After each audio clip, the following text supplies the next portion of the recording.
High, আমি পূজা। মাঝে মাঝে মাথা একদম জ্যাম হয়ে যায়, তাই না? দুশ্চিন্তা আর ওভার থিঙ্কিং যেন পিছু ছাড়তেই চায় না। আপনি কি জানেন, এই অস্থিরতা কমানোর একটা ম্যাজিক্যাল উপায় আপনার হাতের কাছেই রয়েছে।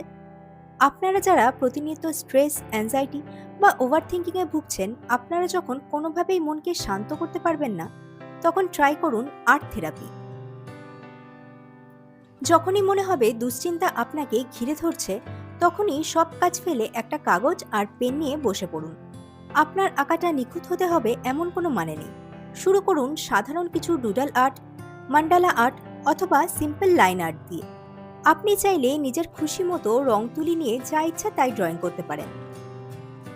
বিশ্বাস করুন, রং তুলির টানে মনের সব জমানো অস্থিরতা কখন যে উধাও হয়ে যাবে আপনি নিজেই বুঝতে পারবেন না। আর্ট থেরাপি আসলে আমাদের মস্তিষ্ককে নেতিবাচক চিন্তা থেকে ডাইভার্ট করে এবং তাৎক্ষণিক রিফ্রেশমেন্ট দেয়। এটি এক ধরনের মেডিটেশন, যা মনের কথাকে শব্দের পরিবর্তে রেখায় ফুটিয়ে তোলে। নিজের মনকে ভালো রাখার এমন আরও অনেক সহজ টিপস পাওয়ার জন্য আমার এই চ্যানেলটাকে অবশ্যই সাবস্ক্রাইব করে রাখুন। দেখা হচ্ছে পরবর্তী ভিডিওতে খুব তাড়াতাড়ি। ততক্ষণ ভালো থাকুন, সুস্থ থাকুন।